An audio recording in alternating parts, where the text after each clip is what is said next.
Hello again, and thank you so much for tuning into Starfish Corner. My name is Laura, and I welcome you to this video. This video is an addition to my normal videos where I do a 3-card pull and give you a message from the universe. I always shuffle those cards right before the video and then transcribe her and let you know what I've drawn. Today's video is on the elementals, and these are the deities, or some people call them creatures, associated with the elements. There's 4. There's the Salamanders, which are associated with fire, the Undines, which are associated with water, the Sylphs represent air and movement, and the Gnomes, or tree spirits, represent the earth. So I'm going to go through each one, a little bit of a speech about the elementals, and I hope you enjoyed this video. As always, if you could please like, share, and subscribe, ring the bell, and share this video. The elementals. Each of the classic elementals, fire, earth, air, and water, are embodied by mythological creatures that reside within them. Unseen to the eye, these are spirits which share the world with us, invisible to humans as we tend to not see beyond our 5 basic senses. All 4 elementals cannot exist without each other and are all essential to human life. These supernatural entities wield the power of their respective element and are chronicled in folklore, mythology, and occult literature, first introduced by 16th century alchemist Paracelsus. The elementals are spirits who reside on the astral plane, using their sorcery to control our sphere through their mystical powers. Their purpose is to protect all living creatures who reside in our realm, acting as our guardians from evil. Their love of nature enhances our daily lives as they cleanse the environment, making the earth a habitable place for the living. They were looked to as a very great force in medieval witchcraft. Elementals were used as the physical understanding of the world in ancient times. And since I come from a Celtic background, many of the Celts recognized as the natural force of energy in the magical world, awakening the 4 elements and calling upon them to help with magical tasks. It allows you to access with their power and provide more intention behind whatever you're trying to achieve. And the elementals remind us of the importance and influence nature has upon us.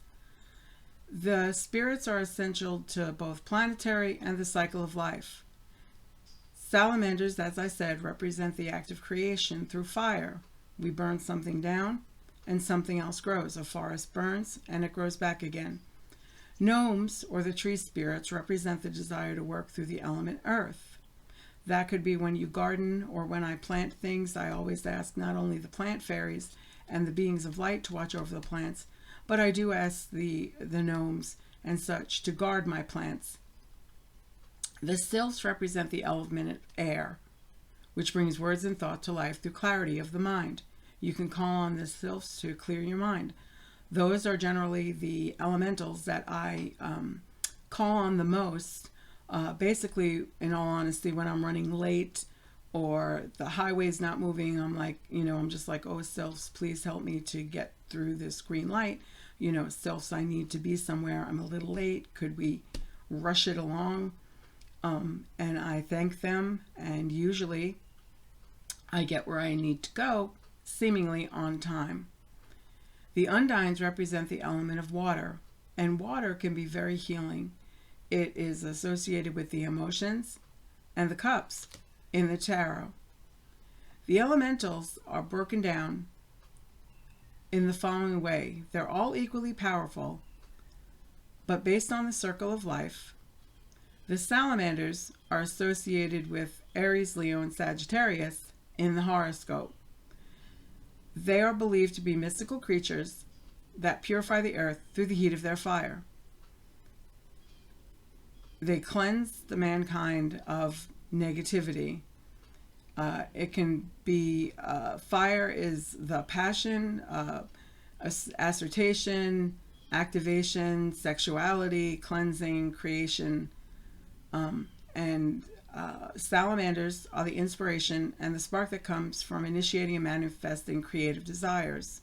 So if you were willing to do something artsy or arts and crafts, or you have an achievement, you can call on the salamanders to add their magic to your transformation of whatever you're trying to create or manifest. They give others the opportunity to embrace change, moving toward a more truthful place. Earth, gnomes, or the trees can even Taurus, Virgos, and Capricorns, earth signs. Gnomes or pygmy are small human beings that live underground. They're hard workers. They're full of personality, translated in time as the seven dwarfs. As we know, Disney takes usually pretty grim fairy tales, you know, the Brothers Grimm, like they usually take pretty grim stories and put a nice spin on it. They are the tireless workers who carry out the inspiring spark of salamanders. They work with the salamanders. They also preserve nature. They act as a grounding force of nature, allowing mortals to feel stable and secure in the routine of day-to-day life. When you find yourself a little, your thoughts are a little racing or they're a little bit scattered, stand outside in your bare feet or even on your patio. Touch the earth with your skin. Reach out and touch a wall. And they will help you, their energy. They protect your crops, your harvests, gardening, homes, money, and pleasures. The Sylphs, associated with air, are Geminis, Libras, and Aquarius. They're also mythological air spirits, flower fairies, spirit guides, valkyries, and griffins. However, they are more connected to the world of the fairy, shape-shifting flying beings of the sky, soaring through the sky, hiding in clouds, while being invisible to the eye of mortals. They're able to spread news, inspire art, give breath to all living creatures, and even cause mischief among us earthlings, when they are not causing miscommunications, being busybodies, or playing tricks. Sylphs acts as protectors of women, occult secrets, and the environment. They protect us from destruction. While they are amazingly intelligent, they also have a childlike sense of wonder, allowing them to gain insight and act with diplomacy. They cannot exist in any element other than air, and they can only gain immortality by marrying a human. That's why when I'm driving and I need to get somewhere, sometimes I'll be like light fairies and sylphs. You know, I say to me, please keep these lights green for me. Thank you. So they are associated with the fae, but I always ask for light. You know, could the beings of light come and help me? I have no problem, but there are two courts in the fae world, the Seelie court and the Unseelie court. And when they mean mischief, in this case, sometimes if you drop something on the ground, all of a sudden a wind comes and causes you to chase whatever it is you're trying to get back that the wind is carrying with you. Generally, those are sylphs. If you've piled leaves up, getting ready to clear them out, and all of a sudden a huge breeze comes by and blows them all over again, that's probably the sylphs having a little fun with humans, and they're interacting. And the water elemental, or Undines, they're associated with Cancer, Scorpio, and Pisces. Undines, or nymphs, are water maidens who love to sing. Lacking a soul, they need to marry a human to receive a soul and immortality, a tale popularized by the Little Mermaid. They're usually known as females and mostly found under waterfalls. Protectors of all sea-dwelling creatures, Undines like to soothe and heal human pains and woes when they enter bodies of water. It says in legend that marrying a man is the only way they can live and be immortal, through love. Hence the whole Little Mermaid thing. But if you read the original Little Mermaid, it's not exactly the same. And they exist as a personification of love, drawing men to them through their beautiful voices, causing sailors to abandon their ships in pursuit of these bathing beauties. They're ruled by Neptune, god of the sea. Undines live in sea caves and under lily pads, their echoing song entrancing humans and other creatures. Their element, water, is essential to all life, from plants to animals and humans. Each crashing wave against the ocean shore represents the Undines' song of pure, raw love and emotion. And this is a basic introduction to the elementals. There are many writings. If you Google free libraries, or you can, Google ancient libraries of Ireland or a particular country, county, place, you can have access for free or a tiny donation if you choose to hundreds and hundreds of books.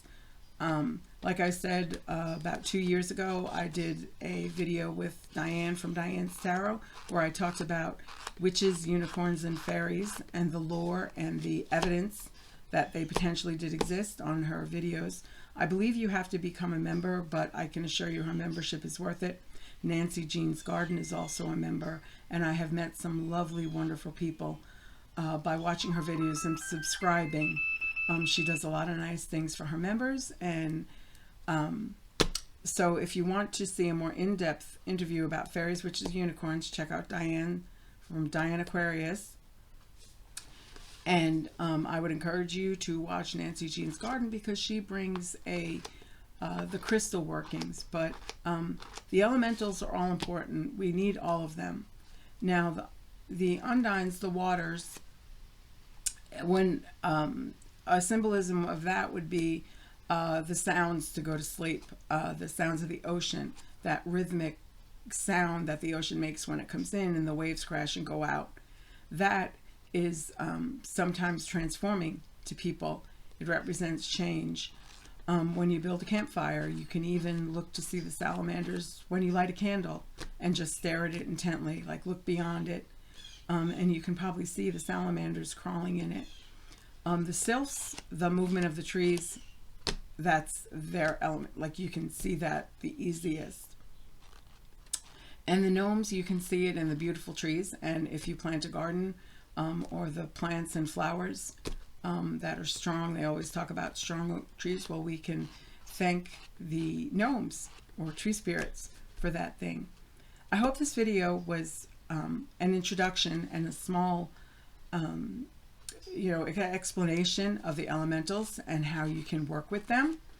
I always wish you the brightest blessings for everything wonderful, and I hope that you are well. I wish you peace. Stay safe, keep learning, and I thank you so much for tuning in, and I hope you have the most blessing-filled week ever. Thank you so much.